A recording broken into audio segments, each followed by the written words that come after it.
দেখুন বন্ধুরা, শিরকুরমা এটা কত সুন্দর কালার এসছে। দুধটা অনেকটাই ফুটে গেছে। আমি এবার সিমুইগুলো ছেড়ে দেব। এবার সিমুই দিয়ে আরো 5 মিনিট রাখবো, রেখে তারপর আমার রেডি হয়ে যাবে শিরকুরমা।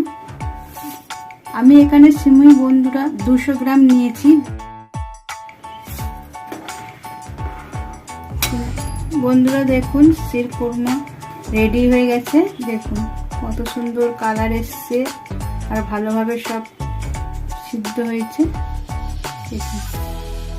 আপনারা এইভাবে বন্ধুরা বানাবেন, স্কিপ করবেন না, স্কিপ করলে বুঝতে পারবেন না। আমি এটা এবার সার্ভ করে নেব। দুদিন পরে ঈদ আসছে, ঈদের স্পেশাল এটা রেসিপি। বাড়িতে অতিথি আসলে এটা খাওয়াবেন, দেখবেন ভালোই হয়েছে আশা করি বলবে।